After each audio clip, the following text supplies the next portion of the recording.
It's a little blinding. Yeah. Takes bright lights to a new level, doesn't it? Yeah.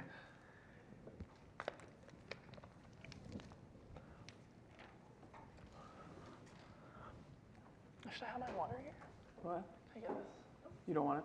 It's not. Well, yeah, I don't need it for the interview. Thank you. Thank you. Yeah, Ali has them.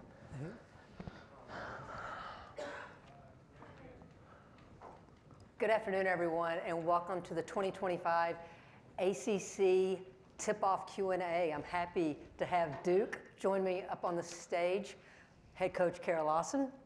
We have Toby Fournier and Delaney Thomas. Ladies, welcome. Thank you.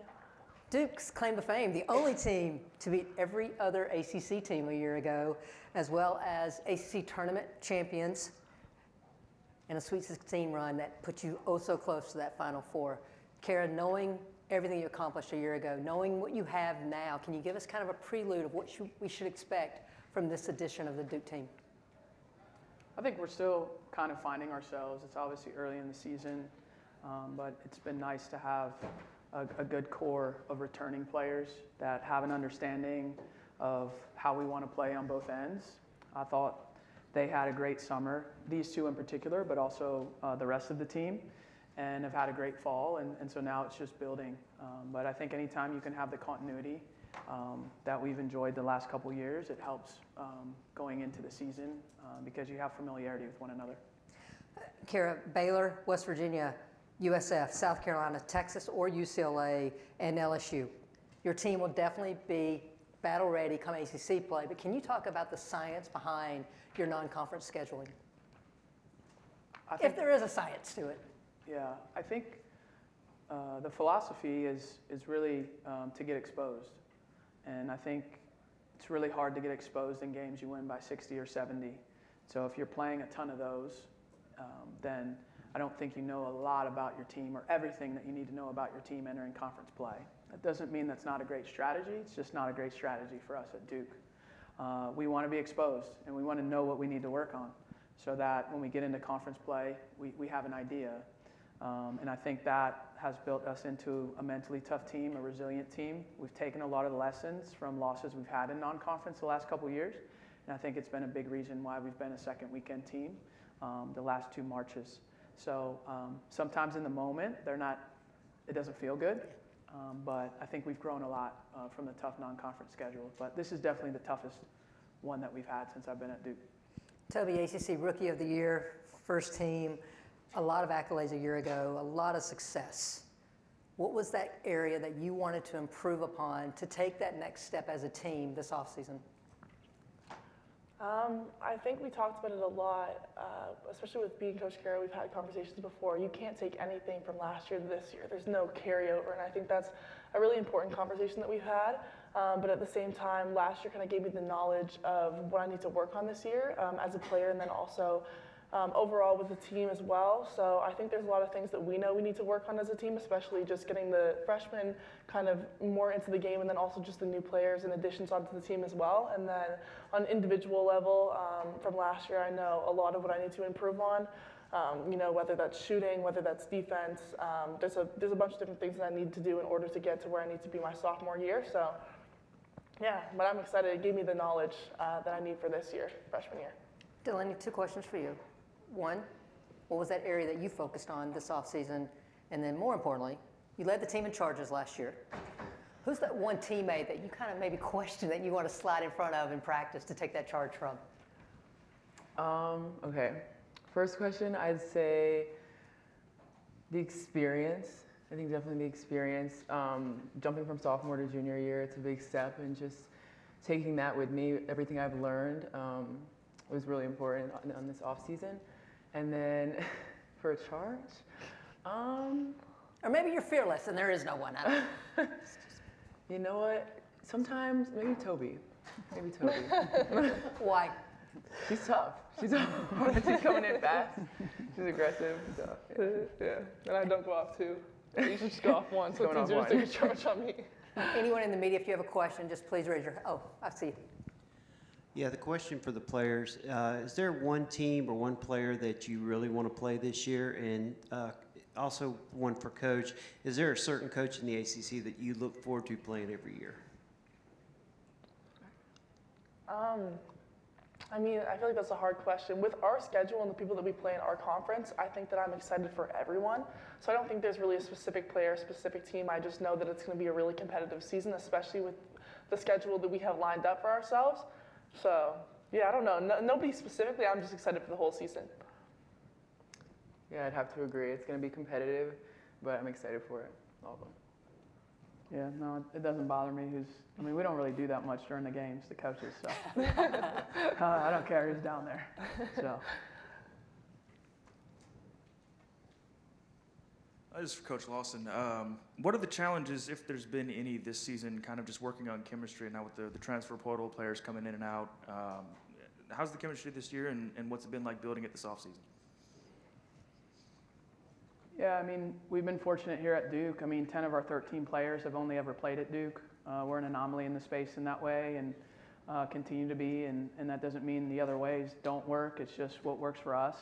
So we enjoy the connection and the long-term relationships that we have with our players. Even though we have the continuity, you still have to rebuild, like Toby talked about. You start anew each year, and you have to rebuild the chemistry because we do have new players that come in. So we have a group of 4 first-time players with us. You know, we have 2 freshmen, and then we have 2 players that redshirted last year that they're going to put on the Duke uniform for the first time and play a game. So figuring out how they fit with the players that we already have is how we're trying to build it. And how we try to build that is just day by day. Try to see how they look together, how they fit together, and they're a big part of that, figuring out how to play with one another. How Toby plays with Delaney is going to be different than how Toby plays with Woody or how Toby plays with Ariana. So they're having to figure out that chemistry amongst one another as well. How they play in the ball screen game with Ashlyn is going to be different than with T, and it's going to be different than with M. So they're learning each other, and it's a process, and hopefully we can get that chemistry where it needs to be. Thank you.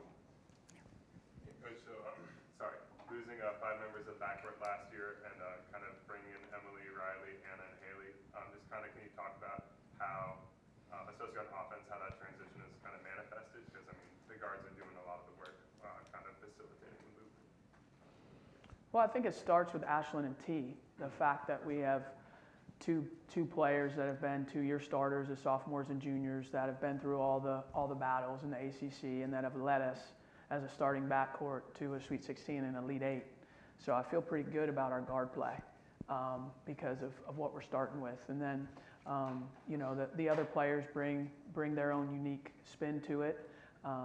You know, Emily and Riley are playing really well in practice, and they're showing to be capable 2-way players, and they both have great positional size as well. And I think that's going to help our versatility as a team.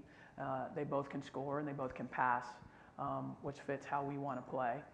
So this group is going to be different in terms of how we play together. I think this group's overall size as a team, this is one of the taller teams I've had, but they're also athletic as well. So we'll see how we can leverage that in the games. Ladies, Kara's going into her 6th year now at Duke. Can you kind of describe the coach in practice? Defensive orient, offensive orient. Very direct. Just give us kind of an inside scoop of what makes Kara Lawson so good as a head coach. I think that Kara focuses on everything. Like, it's not just one specific thing that she focuses on as a coach, and I think that's really important. You know, we work on defense for a whole practice, and then we go to offense the next practice. So that's why our team is very good all around. And the way I would describe her in practice, I don't think she really changes much from how she is right now. You know, she's very passionate about what she does, and you can tell that she really cares about how we practice and our development. So I think you can see that through the way that she practices and the way she's talking right now as well. I'd say Coach is very intentional. I think just the way we're holding ourselves accountable, she wants to get every detail correct. She doesn't let us fall below that standard. She keeps us to a pretty high standard, and that's where we keep it at in practice. Megan Price, 3 Chicks in a Pod. Toby, you talked about not carrying last year to this year? And so for any of y'all, have you set any personal goals and then team goals for this season? I mean, I have so many personal goals, I don't even know where to start. And then also as a team, I think it's the same thing. There's a lot of things that I want to accomplish, a lot of things that I want to do with these girls and this team, and I know that we're capable of. So, yeah, I don't know exactly where to start. I know that overall I want to get better on defense. I want to get better running offensive plays, and then also just gelling and learning about my teammates as well, because you know, we have people coming back, but we also have new players as well, so it's important to understand the chemistry between us. Yeah, I think personally I just want to be what my team needs from me every day. And then as a team, I think we just want to go as far as we can go together and just see where it takes us. Kara, I think common fan out there thinks winning's pretty easy. Winning's hard. Winning consistently is even harder. So for you and all the success you've had as a head coach, what's the non-negotiable for you? Well, I have a lot of them.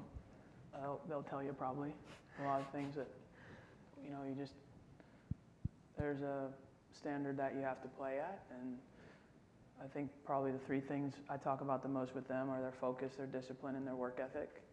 And so they have a responsibility, that's an individual responsibility, to come in at a high level in those three areas every day in practice. And so if a player comes in and they're not focused, it's really hard to be a great player. And if a team is full of unfocused players, it's hard to be a great team. And same thing with discipline and same thing with work ethic. Well, what we talk about is if you have consistency of focus and consistency of discipline and consistency of work ethic, then that leads to consistent result. Not absolute result. Everyone in life wants it to be absolute. You want to do all those things and you think you are entitled to or you've earned the win. Well, if both teams do those things, both teams can't win. But the consistency of those things gives you consistent results. And the inverse is also true. The inconsistency of those characteristics will give you inconsistent results. So when people lose or inconsistent results and they're wondering why, it's usually because they have an inconsistent focus, an inconsistent discipline, or an inconsistent work ethic. So that's easy to say sitting up here. That's hard to ask them to do that. Because if it was easy to do, then every team would do it and everyone would be a consistent winner. So that's the challenge that we give them daily, and they fight hard to reach that. And then when they don't reach it, it's my job to tell them that they're falling below that line. Not to punish them, not to be mean, but to let them know that there's another level that I'm expecting. And I admire them because they take on a lot, and but they are excited every day to be in the gym, and they're excited to work, and they're excited to be held to a standard. And that's rare. That's rare these days. And these guys have that. So I definitely admire them for that. Toby, I want you to speak on Delaney. What makes her such a critical piece of your team's success? Oh my gosh. I mean, that's something I could go on forever about. I think that Delaney is not only somebody that I depend on the court, but also just like a best friend that I depend on off the court as well. So I think the way that we relate to each other off the court really helps with our chemistry on the court. I can speak on, sophomore year hasn't happened yet, but freshman year she was always there for me, especially when there was so much to, develop and so much to work on in terms of just plays and being a new player, especially in a competitive league like the ACC. So I think just having her there, walking me through everything, and then I think I speak for the whole team when I say she's kind of the mother of the team. Like, she takes care of everyone. She makes sure that everyone's doing what they need to be to be successful and reach their full potential. So I think, personally, that's what Delaney does for me, and I think I speak for the rest of the team when I say that she's a key to our success, and then also just being the player that she is as well. She's kind of that standard for work ethic. When I see Delaney running and she's so far down the court, I'm like, okay, maybe I have to pick it up a little bit and run that hard as well. So she sets a standard, and I think it helps the rest of the team meet that. Hi, Coach. I have a question for you. Given that your first game is against Baylor this year, how are you preparing the team for this international game, and what are some things you'd like to see the team execute well on? I don't know that we've prepared for the international game yet. You did a sleep thing.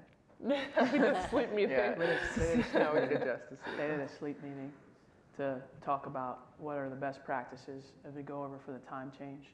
I was not in the meeting, but hopefully they'll share the thoughts with me. So we did do that, and I'm sure they'll have some more performance type things. We talk about hydration and nutrition and things like that to prepare for the international game. As far as Baylor itself, we have not talked about them yet or gone over scheme yet. We'll do that as it gets a little closer. We're still working on ourselves and putting in our base offensive and defensive schemes, but we'll get there. They're clearly a talented team, and you know, it's going to be a real challenge. That's a tough opener. It's a tough opener to start against one of the best teams in the country. But I'm excited, looking forward to it, and all of our players are looking forward to the trip to Paris and just the opportunity not just to play a great team, but also to sightsee and throw in some off the court and culture there as well. I think that's important in college, that they have opportunities to do that throughout their career. Delaney, you saw Toby a year ago at this point, and now you're in practice with her. Why are you laughing? You can give us the inside of the giggle too. But now you're seeing her today in practice. What's the biggest difference, and should the ACC be worried? Where do I begin? This is like a different Toby. It is. I think the confidence she's playing with and just the knowledge she's playing with is way different than last year. She's more comfortable. It's just the experience that she's had freshman year is going to set her for high things sophomore year. So I'm excited for her. All right, so this last question is for all three of you, and it's a one-word answer. When I say ACC women's basketball, what's the one word that comes to mind? Competitive. Physical. Gritty. All right, well, Duke, thank you so much for your time today, and good luck this season. Thank you. Thank you.